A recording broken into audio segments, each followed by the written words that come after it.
Howdy do y'all, this is John, and today we are talking about David, a new movie out in theaters right now.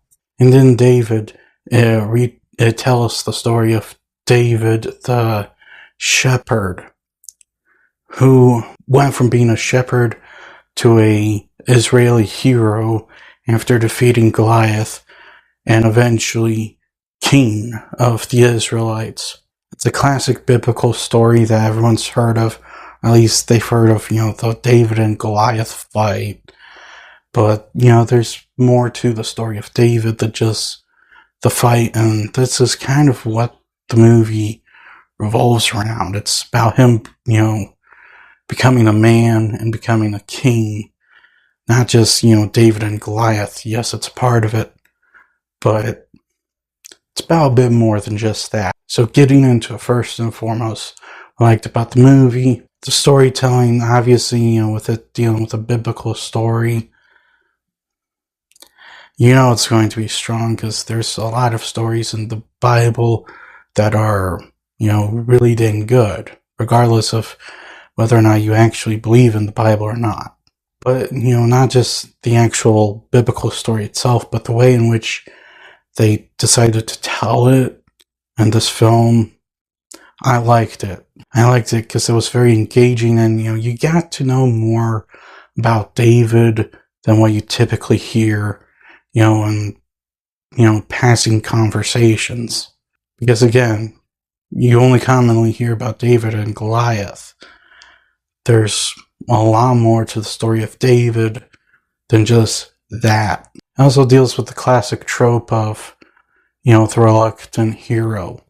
David never asked to be destined to be king. He never asked to be destined to be a hero. These are responsibilities that are thrown on him by an outside force, and it's nothing, he can help. He is destined to become what he eventually becomes. I also liked the animation. Yes, it's clearly, pretty low budget, but what the animation studio Sunrise did with the animation was they kind of pulled in Illumination. Illumination, especially old school Illumination, they were known for high quality animation that, they could do on a low budget. They compromised by having everything be, made in simple shapes and stuff.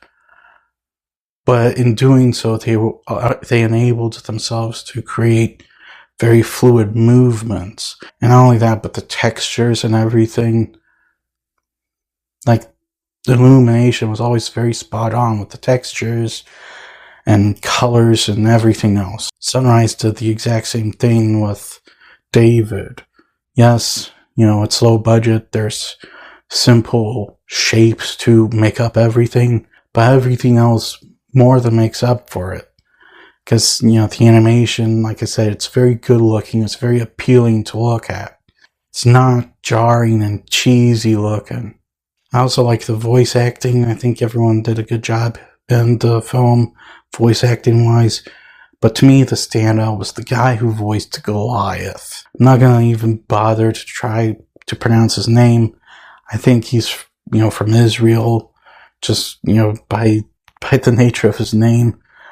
But the dude who voiced Goliath, I would expect Goliath to sound like that.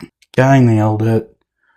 Unfortunately, Goliath is only in like a few minutes of the movie, but man, it's worth it. The movie's also a musical, and while, it came to a point where it kind of forgot that it was a musical, I do think that the musical numbers in the movie were pretty good. With the exception of one song, I would argue that they're not, Disney at their peak level good, but, they were good songs. However, that also sends me to my first criticism with the movie, which is there are times when the movie just kind of forgets that it's a musical. The time in between each of the musical numbers is often extremely long. And while I get timing is essential, it's, in this case, it's still pretty much poor timing. Now, there are certain moments, like during a battle, where I understand, a musical number would be extremely inappropriate. However, at the same time, the gaps in between some of the musical numbers were definitely a little too long. And, another thing worth noting is that while for the most part the film does take itself a little more seriously than your average family-friendly movie nowadays, there are still some really goofy moments in it that feel out of place. Like a baby lamb that sounds like a human baby. Okay, I don't understand that, nor do I think I will. But all in all, I did enjoy David a whole lot. It's a very strong movie. Definitely, kind of appropriate around Christmas time. The story's well told and good. The voice acting's pretty good. The guy they got voicing Goliath in particular is terrific. The musical numbers, good. It's a good movie. It's a really good movie. If you're looking for something to watch with your family this Christmas break, this is definitely something worth checking out, in my opinion. And if you guys want to, check it out, you got a thumbs up for me. I'm going to give David a strong 8. Well, that's all the time I have for today. Please look forward to more videos real soon. Please hit the like button if you enjoyed this video. Please also subscribe if you're new to the channel. Please don't forget, I have a secondary channel where I do gaming content. Please go check it out. And as per usual, please remember, the